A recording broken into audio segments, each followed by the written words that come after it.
අද දවස ප්‍රයිම් ආයතනයටත් විශේෂ දවසක්.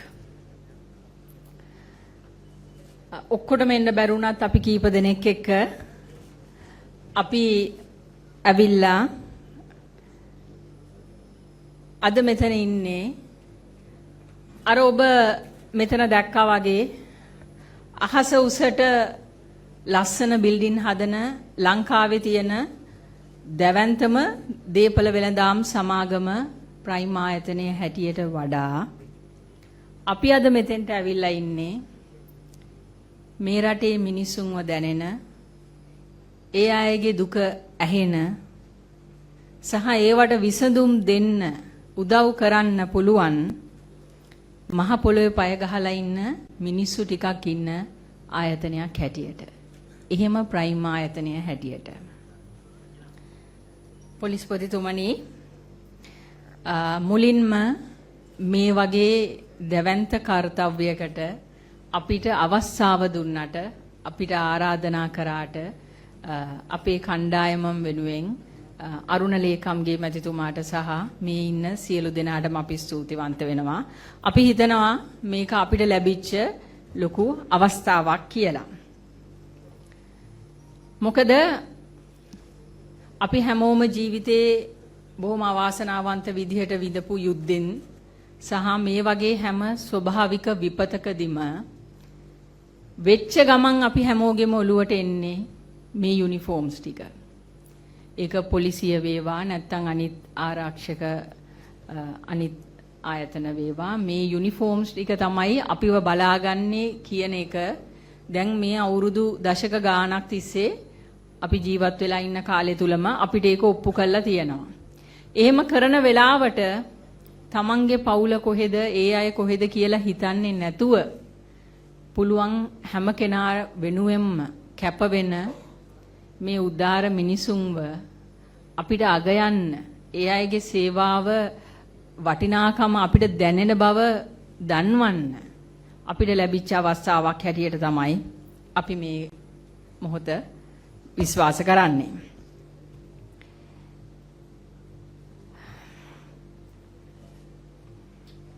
ඒ වගේම මෙතන ලස්සන්ට මේ ඇවිල්ලා අපි දිහා බලාගෙන ඉන්න මේ පුංචි දුවල පුතාලටත් ලබන අවුරුද්දේ අනිත් අය එක්කම කිසිම අඩුපාඩුවක් නැතුව ඉස්කෝලේ යන්න ඒ අවශ්‍ය බඩු ටික අරගෙන යන්න අවස්ථාවක් අද මේ තුලින් ඔබ උදා කරලා තියෙනවා.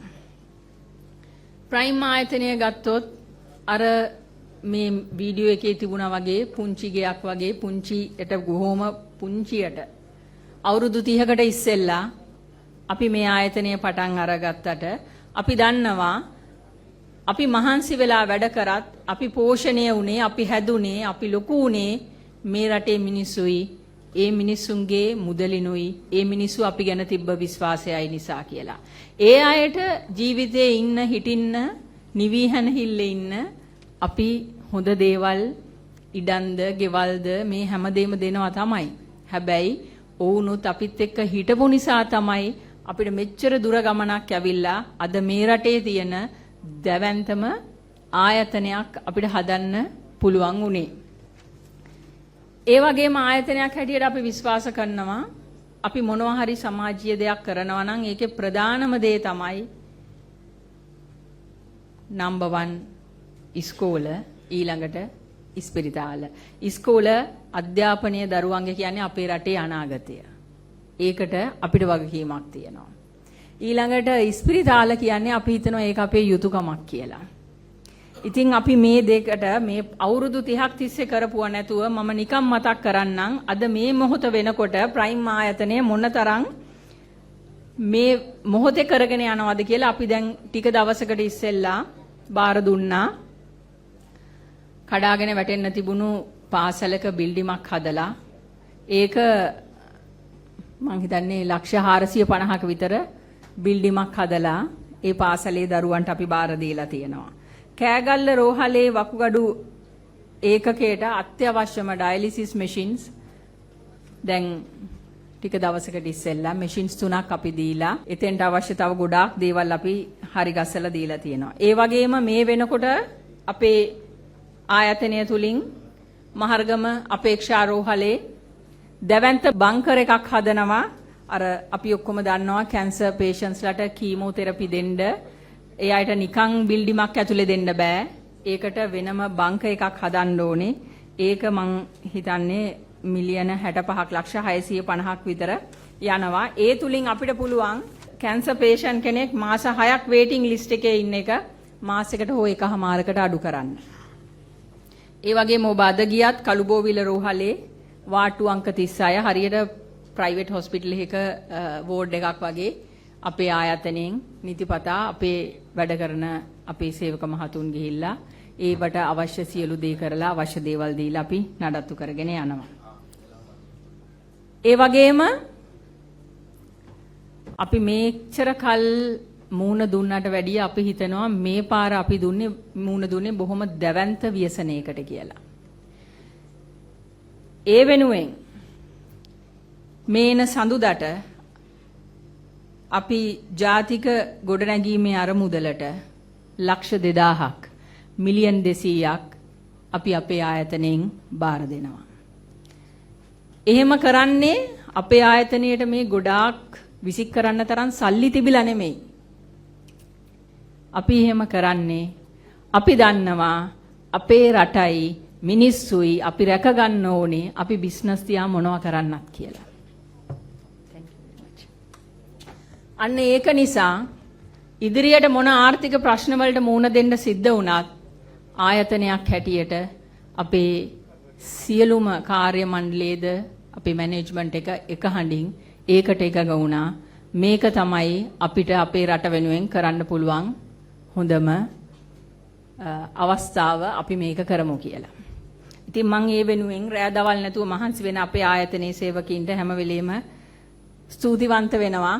ඒ අය එහෙම දෙයකට අපිවත් එන්කරේජ් කරපු එකට. මේකේ ගොඩක් දේවල් තිබුණත් මෙතෙන්ට ආවහම අර පේන දරුවන්ගේ මූණු ටිකක් දැක්කහම මට කියන්න කතාවක් හිතට ආවා. මගේ තාත්තත් පොලිස් නිලධාරියෙක්. බොහොම පොඩි නිලයක් දරපු නිලධාරියෙක්. මේ පේන මාලිගා වගේ ගෙවල් අද හැදුවට මම හැදුනෙත් පොලිස් ක්වාටර්ස් එකක කාමර දෙකේ පුංචි ගේක. අපි 3 දෙනෙක් හිටියා අපේ ගෙදර අම්මයි තාත්තයි. වැලිකඩ වැල්ලම් පිටිය මහරගම ওই සේරම පොලිස් ක්වාටර්ස් වල තමයි අපි පුංචි කාලේ ඉඳලා ඉස්කෝලේ ගියේ. අපිට ස්කූල් වෑන් තිබුණෙත් නැහැ. වෙන වාහන තිබුණෙත් නැහැ. අපි සීසන් ටිකට් එකෙන් CTB බස් එකේ තමයි යන්නේ. අපි බස් එකේ යන්න බලාගෙන ඉන්නකොට බස් ඩ්‍රයිවර් කරන්නේ අපි නගී කියලා තව ටිකක් ඈතට ගිහිල්ලා තමයි බස් එක නතර කරන්නේ. එතකොට අපි දූවලා යනවා. මම ගොඩක් කෙට්ටුයි එතකොට. මගේ යාළුවා තමයි මාව ඉස්සරහට දාලා පිටිපස්සට තල්ලු කරන්නේ. යාළුවෙක් හිටියා මාව ඉස්සරහට දාන. අද එයා තමයි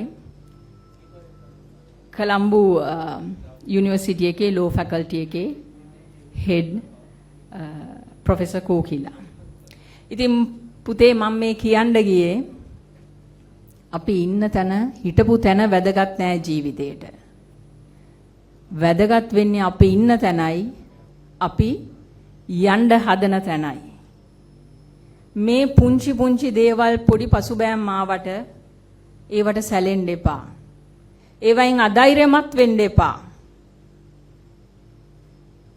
ඊට වැඩිය ගොඩාක් දේවල් ඉස්සරහට කරන්න පුළුවන් හැකියාවක් මේ ඉන්න හැමෝටම තියෙනවා.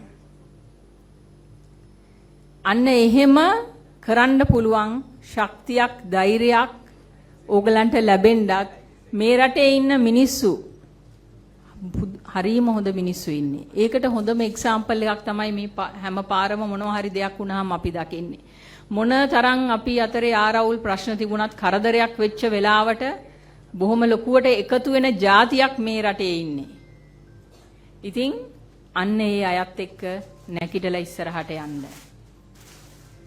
එහෙම ගියපුම අපි අද හදලා තියෙන ආයතනයක් මිනිස්සු 10,000ක් 12,000ක් විතර මේ ආයතනය නිසා ජීවත් වෙනවා.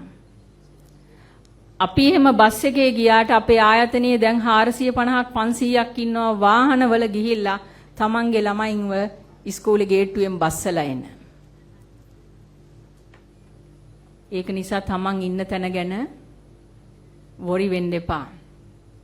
යන්න තියෙන තැනට හිත ශක්තිමත් කරගන්න. එහෙම ගිහිල්ලා කාගෙන් හරි උදව් අරන් නැගිටින්න. හැබැයි නැගිට මොහොතේ ඉඳලා පුළුවන් හැම වෙලේම තව එක්කෙනෙකුට හරි උදව් කරන්න. කොහොමද? සියවසක වැඩ කළ 30 වසක් සියවසම හැඩ කළ 30 වසක් ප්‍රයිම් නාමය නගයි දේශ මෙයින් මතු සියවසක් ප්‍රයිම් ගෲප් අසම සම 30 වසරක අභිමානවත් සැමරුම